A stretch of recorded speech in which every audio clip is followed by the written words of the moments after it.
मैं सुचित्रा सिंह, प्राध्यापक वाणिज्य, साझेदारी का पुनर्गठन श्रृंखला के अंतर्गत भाग 3 में आज हम चर्चा करेंगे ख्याति की। ख्याति क्या है? ख्याति की गणना कैसे करते हैं? ख्याति की गणना कब-कब की जाती है? ख्याति किन कारकों से प्रभावित होती है? कितने तरह की ख्याति है? और ख्याति का लेखांकन व्यवहार क्या है?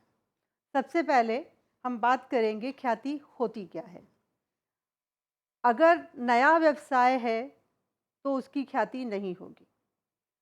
पहले से स्थापित व्यवसाय को कुछ समय पश्चात विस्तृत व्यवसाय संबंधों का लाभ होने लगता है, यानी कि उसके व्यवसाय के संबंध अच्छे होते हैं जिसकी वजह से उन्हें लाभ मिलने लगता है। लेखांकन में ऐसे लाभ के मौद्रिक मूल्य को ख्याति कहते हैं। ख्याति किसी व्यवसाय की प्रसिद्धि का ऐसा मूल्य है जिससे कि वो व्यवसाय में लगी हुई अन्य इकाइयों द्वारा अर्जित किए गए सामान्य लाभ की अपेक्षा अधिक लाभ अर्जित करती है। साझेदारी के मूल्यांकन की आवश्यकता कब-कब पड़ती है, यानी जब-जब साझेदारी का पुनर्गठन होगा, साझेदारी समझौते में परिवर्तन होगा, तब-तब हम साझेदारी श्रृंखला के अंतर्गत ख्याति का मूल्यांकन करेंगे। जैसे अभी हम पढ़ चुके हैं, नए साझेदार का प्रवेश, वर्तमान साझेदारों के बीच लाभ विभाजन अनुपात में परिवर्तन हो रहा है, या कोई साझेदार सेवानिवृत्त हो रहा है, या किसी साझेदार की मृत्यु हो रही है, या साझेदारी फर्म का एकीकरण यानी कि 2 फर्म मिलकर एक बन रही हैं, या फर्म का विघटन हो रहा है, समझौता खत्म हो रहा है, फर्म भी बंद हो रही है। चालू व्यवसाय था लेकिन हम फर्म को बंद कर रहे हैं, फर्म का विघटन हो रहा है। ऐसे रूप में जब हम अपने व्यवसाय को किसी को बेचना चाहेंगे तब भी हम ख्याति की मूल्यांकन करेंगे। तो जब-जब आपका साझेदारी का पुनर्गठन होगा तब-तब साझेदारी के अंतर्गत हम ख्याति की गणना करेंगे। ख्याति के मूल्य को कौन-कौन से कारक प्रभावित कर सकते हैं? इसमें कुछ कारक हैं। व्यवसाय का स्वरूप, अगर व्यवसाय ऐसी वस्तु का है जिसका मूल्य बहुत ऊंचा है, उस स्थिति में उस वस्तु की मांग स्थिर बनी रहेगी, यानी मांग बनी रहेगी, लाभ अच्छे होंगे, लाभ बढ़ेंगे तो व्यवसाय में लगी हुई बाकी इकाइयों की तुलना में आपका लाभ बढ़ेगा, यानी आपकी ख्याति बढ़ेगी। स्थान, अगर आपका व्यवसाय ऐसे स्थान पर है जो केंद्र बिंदु है, उस परिस्थिति में भी आपके पास ज़्यादा ग्राहक आएंगे, ज़्यादा लाभ होगा, आप बाकी इकाइयों की तुलना में ज़्यादा लाभ प्राप्त करेंगे तो आपकी ख्याति बढ़ेगी। प्रबंध निपुणता, अगर आपके व्यवसाय में कार्यकुशलता है, प्रबंध बहुत अच्छी तरह से हो रहा है, तो उस परिस्थिति में भी आपके लाभ बढ़ेंगे और लाभ बढ़ने पर ख्याति बढ़ेगी।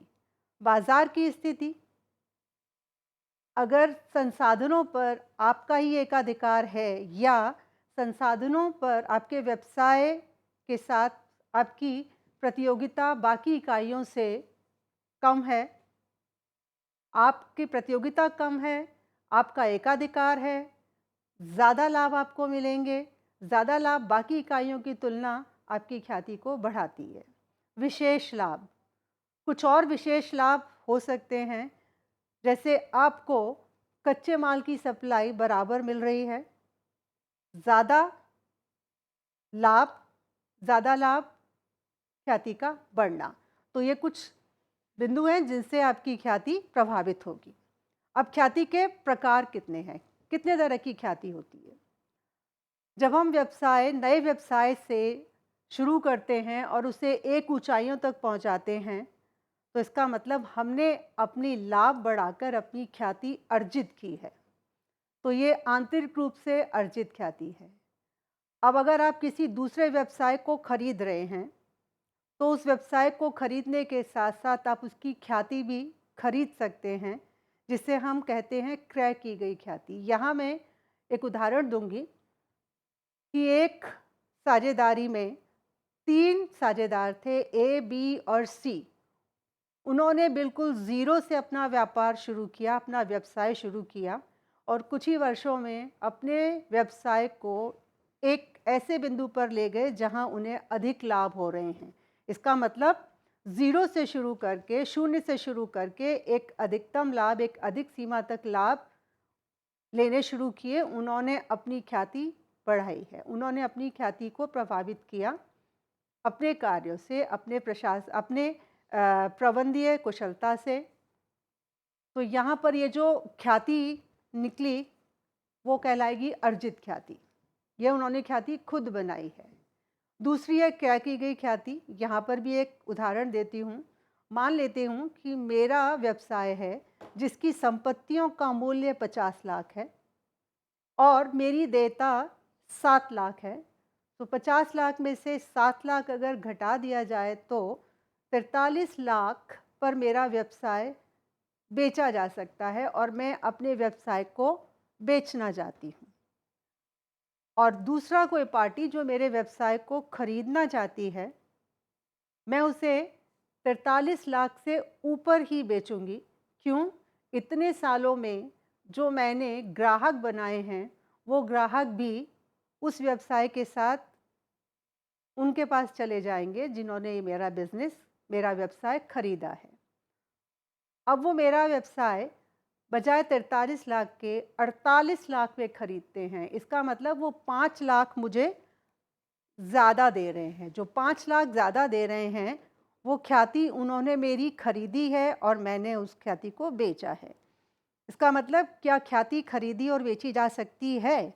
हाँ, लेखांकन मानक 26 के अनुसार जब आप बिजनेस खरीदेंगे और बिजनेस बेचेंगे तभी ख्याति को बेचा जा सकता है। ख्याति अपने आप एक अलग रूप में नहीं बेची जा सकती। यानी मैं व्यवसाय ना बेचूं और किसी को अपने ग्राहक दे दूं, ऐसा संभव नहीं है। तो दो तरह की ख्याति है, अर्जित की गई ख्याति और क्रय की गई ख्याति। जो क्रय की गई ख्याति है लेखांकन मानक 26 के अनुसार उसे हम लेखांकन की पुस्तकों में दिखाएंगे, जबकि आंतरिक ख्याति जो आपने अर्जित की है उसे आप लेखांकन की किताबों में नहीं दिखाएंगे। अब उसको दिखाना कैसा है? लेखांकन मानक 26 के अनुसार आंतरिक रूप से अर्जित ख्याति की पहचान संपत्ति के रूप में नहीं की जाएगी। अब क्योंकि ये संपत्ति नहीं है इसीलिए इसे स्थिति विवरण में नहीं दिखाया जाएगा, जबकि क्रय की गई ख्याति का अभिलेखन पुस्तकों में किया जाएगा और इसे संपत्ति के रूप में दर्शाया जाएगा। मैं इसको उदाहरण से समझाती हूँ। मान लेते हैं ए अपना व्यवसाय बेच रहा है। ए की कुल संपत्ति 50 लाख है और देयता 8 लाख है, तो 42 लाख में उसका बिजनेस बिकना चाहिए। अब ये बी का स्थिति विवरण बना रहे हैं जिसने व्यवसाय को खरीदा है। अगर बी व्यवसाय को खरीदते हैं तो उन्हें संपत्तियां मिलेंगी। कितनी संपत्तियां मिलेंगी? 50 लाख की। और उसी के साथ उनकी देयता भी बढ़ेगी। क्यों? उन्होंने देयता भी खरीदी है, तो देयता है 8 लाख की। 50 लाख की संपत्तियां और 8 लाख की देयता लेने के बाद वो मेरे बिजनेस को 48 लाख में खरीदते हैं। इसका मतलब उनकी पूंजी जो उन्होंने बिजनेस में लगाई, जो व्यवसाय में पूंजी लगाई, वो है 48 लाख। क्या ये स्थिति विवरण बराबर है? 50 लाख का संपत्ति लिया, 8 लाख की देयता, 50 में से 8 घटा दिया, इसका मतलब मूल्य रहा 42 लाख। 42 लाख के बिजनेस को 48 लाख लगाकर वो अगर खरीद रहे हैं तो उन्होंने 6 लाख की ख्याति खरीदी। यानी जो उन्होंने 6 लाख ज़्यादा दिए, जो उन्होंने 6 लाख व्यवसाय खरीदने के लिए ज़्यादा दिए, वो उन्होंने मेरे बिजनेस की, मेरे व्यवसाय की ख्याति खरीदी। तो ये कौन सी ख्याति है? खरीदी हुई ख्याति। जो क्रय की गई ख्याति होती है उसे मानक 26 के अनुसार स्थिति विवरण में संपत्ति के रूप में दिखाते हैं। अब हम बात करेंगे ख्याति का मूल्यांकन कैसे किया जाता है।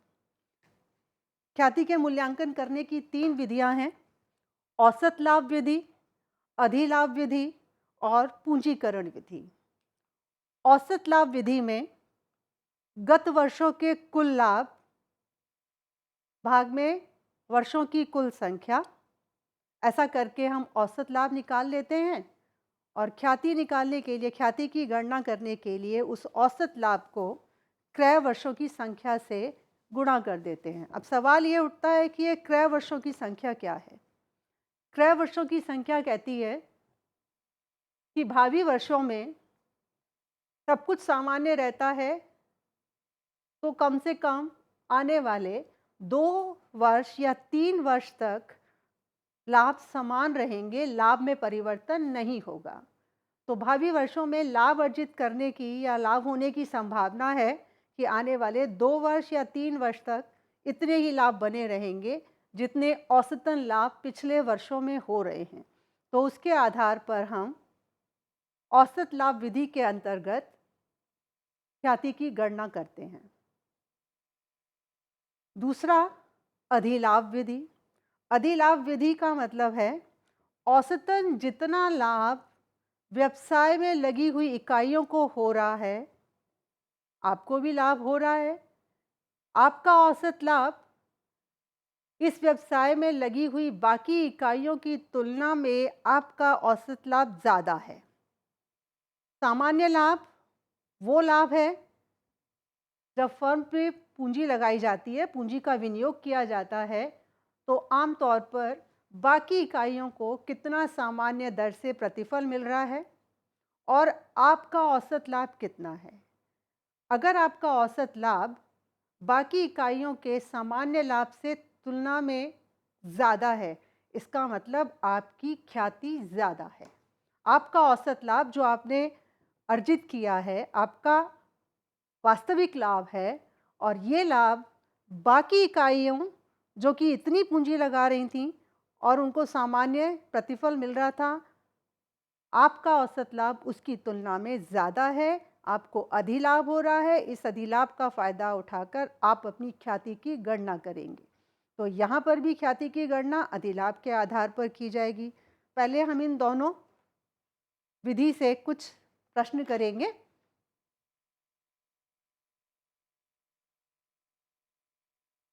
औसत लाभ विधि यानी औसत लाभ निकालना। पहले औसत लाभ निकालने के लिए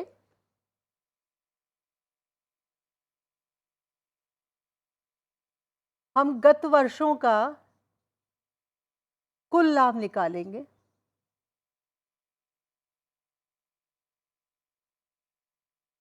और जितने वर्षों का हमने लाभ कुल निकाला है उतने वर्षों की संख्या से भाग कर देंगे। ऐसा करके हमारा औसत लाभ आ गया। अब हम ख्याति की गणना करते हैं। ख्याति कैसे निकलेगी? जो ये औसत लाभ आया था,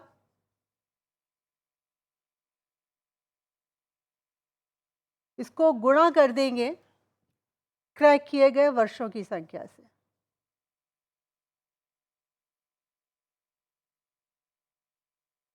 और ये हमें प्रश्न में दिया होगा। अभी मैंने बताया क्रय किए गए वर्षों की संख्या का मतलब है कि कितने वर्षों तक अगर हम कुछ ना भी करें तो औसतन जितना लाभ हमें पिछले वर्षों में हो रहा है उतना लाभ आने वाले अंदाजे से हम लगाएंगे, आने वाले 2 वर्ष या 3 वर्ष तक होता रहेगा। उसे हम क्रय वर्षों की संख्या से गुणा करते हैं। दूसरा, अधिलाभ विधि। अधिलाभ विधि में हम अधिलाभ निकालते हैं। उसकी ख्याति अगर निकालने की बात कहें तो वही बात है, अधिलाभ जो हो रहा है आपका गुणा क्रय वर्षों की संख्या।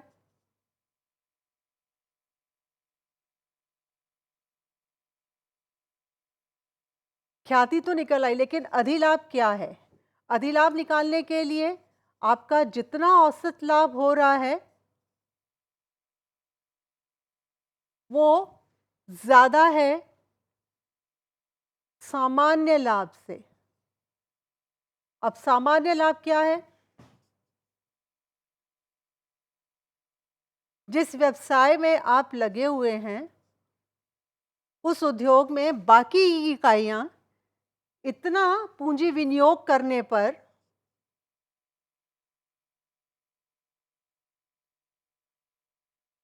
उनको क्या प्रतिफल की दर मिलती है, कितना उनको प्रतिफल मिलता है। सामान्य लाभ, औसत लाभ, आपका लाभ जो आप वास्तव में अर्जित कर रहे हैं। सामान्य लाभ इसी तरह के जिस बिजनेस में, जिस व्यवसाय में आप हैं, सामान्य तौर पर बाकी इकाइयां कितना लाभ अर्जित कर रही हैं, कितना लाभ अर्जित कर रही हैं, जितना उन्होंने पूंजी लगाई है और उस पूंजी पर उनको कितना प्रतिफल मिल रहा है, ये सामान्य लाभ। औसत लाभ में से सामान्य लाभ की गणना की। अब आपका आ गया अधिलाभ, और ख्याति गणना करने के लिए अधिलाभ को क्रय वर्षों की संख्या से गुणा कर दिया गया। तीसरी विधि है पूंजीकरण की विधि। हम इसी पे बात करते हैं, पूंजीकरण की विधि।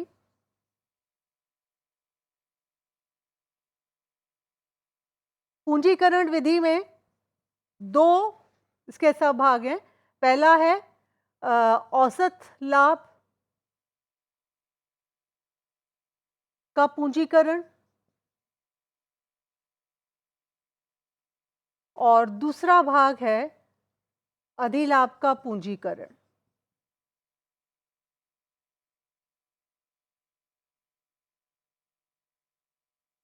औसत लाभ पूंजीकरण में इसकी गणना करने के लिए जो आपके औसत लाभ हो रहे हैं उसकी पूंजीगत कीमत निकाली जाती है, पूंजीगत मान निकाला जाता है।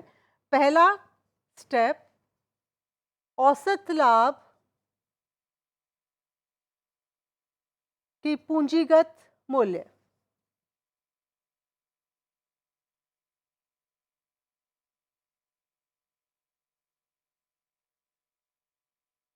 दूसरा स्टेप में हम निकालते हैं, दूसरे चरण में हम निकालते हैं कि पूंजी पर विनियोग कितना है आपका।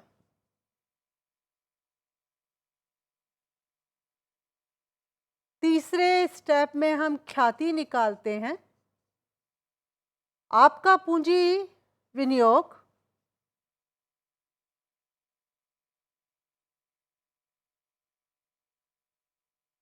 और औसत लाभ का पूंजीगत, यहां पर इन दोनों का जो अंतर होगा वो आपकी ख्याति होगी। चौथा,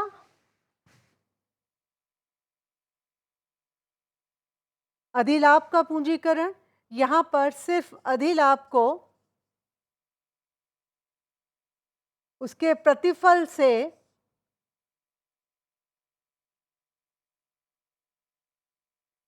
इसकी गणना करना बताती हूं मैं भी, प्रतिफल से भाग कर देंगे तो यहां पर ये इसकी ख्याति आ जाएगी।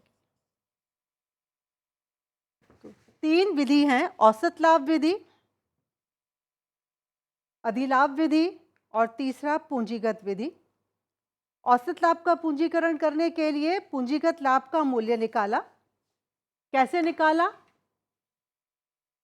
अभी प्रश्न के अंदर करेंगे। औसत लाभ गुणा 100 बटे में प्रतिफल, और विनियोजित वास्तविक पूंजी निकालने का दूसरा जरिया है संपत्तियों में से बाह्य दायित्व घटा दें तो विनियोजित पूंजी आ जाती है। ख्याति निकलेगी पूंजीगत लाभ जो आपने पहले चरण में गणना की थी उसमें से विनियोजित पूंजी आप घटा देंगे तो आपका ख्याति आ जाएगी। अधिलाभ का पूंजीकरण करने के लिए, ख्याति निकालने के लिए अधिलाभ गुणा में 100 बटे में प्रतिफल। तो अब इन चारों विधियों के आधार पर हम 2-3 प्रश्न करेंगे जिससे ये गणना, इसका बिल्कुल सही समझ में आ जाएगा कि कैसे गणना करेंगे। बेटाओ, इन्हीं विधियों के आधार पर पहला प्रश्न, ख्याति के मूल्य की गणना करें। 3 वर्षों के औसत लाभ 2 वर्षों के क्रय के आधार पर, और पिछले 3 वर्षों के लाभ हमें प्रश्न में दिए गए हैं। 2012 का लाभ 40,000, 2013 का लाभ 50,000 और 2014 का लाभ 60,000। औसत विधि से सबसे पहले हम औसत लाभ निकालेंगे।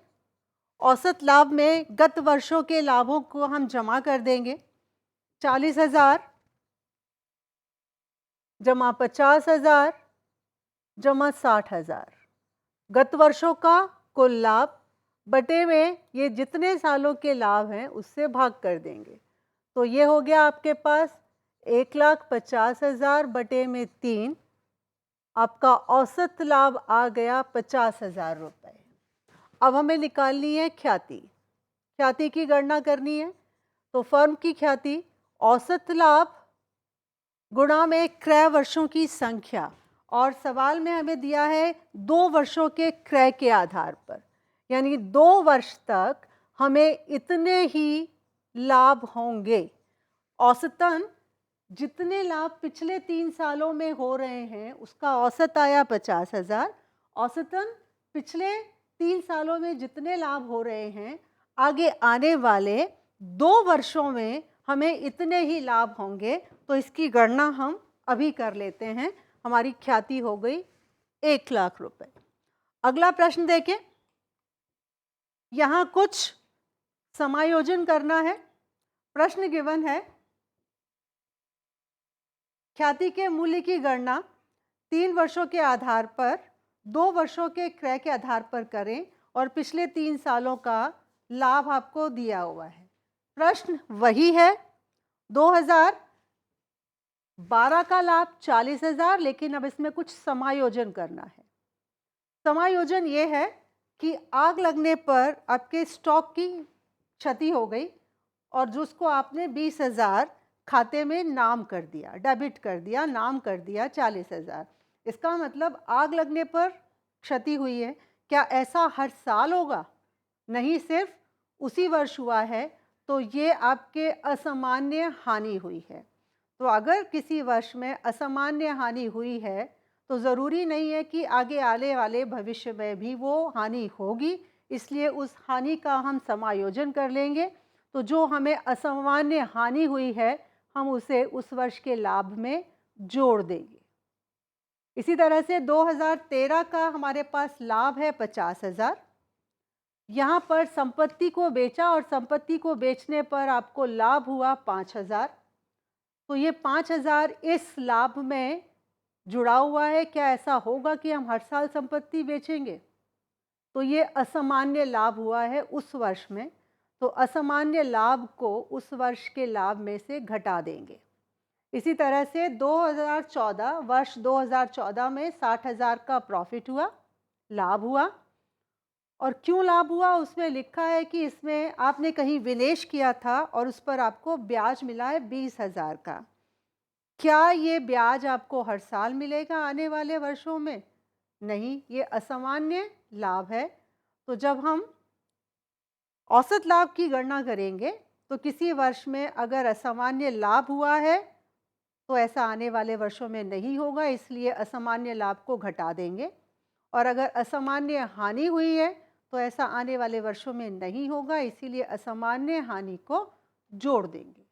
तो उसके आधार पर हम वर्ष का जो लाभ है उसे समायोजित करेंगे। तो इस प्रश्न को हम कैसे हल करेंगे? हमारे पास 2012, 2013 और 2014 वर्ष के लाभ दिए हुए हैं और वो लाभ हमें दिए हुए हैं 40,000, 50,000 और 60,000। लेकिन इन लाभों में समायोजन करना पड़ेगा क्योंकि यहाँ पर कुछ असामान्य लाभ या असामान्य हानियाँ हुई हैं। तो अब हम उसका समायोजन करें। किसी वर्ष अगर असामान्य लाभ हुआ है तो उसे घटा देंगे और असामान्य हानि हुई है तो उसे जोड़ देंगे।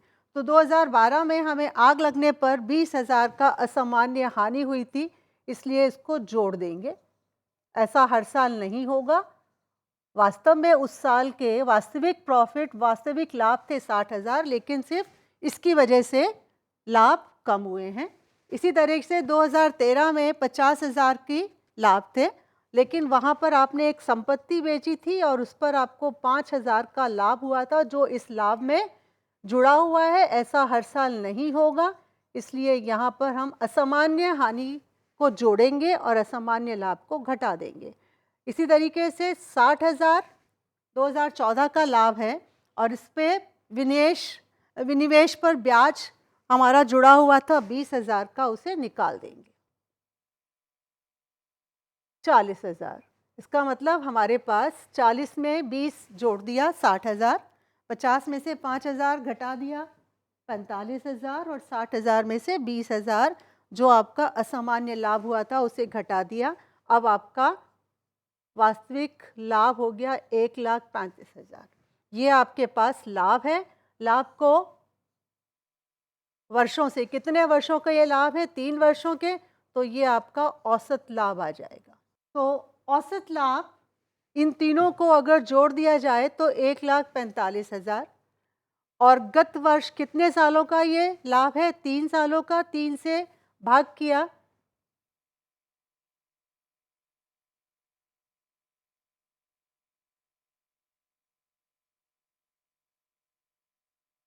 48,333.33, ये औसत लाभ है। और सवाल में लिखा हुआ है 3 वर्षों के औसत लाभ 2 वर्षों के क्रय पर। तो अब ख्याति की गणना करें। औसत लाभ गुणा क्रय वर्षों की संख्या,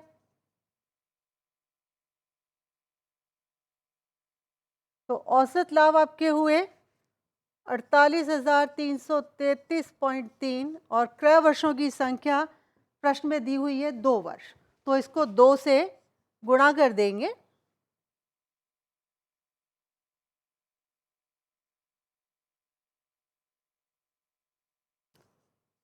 ये हमारे पास फर्म की ख्याति आ गई, 96,666 रुपये 66 पैसे। अगला एक और देखते हैं प्रश्न। अब हम देखते हैं, तो इस भाग में हमने सीखा कि ख्याति की गणना कैसे करते हैं, ख्याति कब कब उसकी गणना की जाती है, ख्याति है क्या, और ख्याति की गणना करने की विधियां क्या हैं। 3 विधियां, इन तीनों के आधार पर हमने प्रश्न भी किए। धन्यवाद।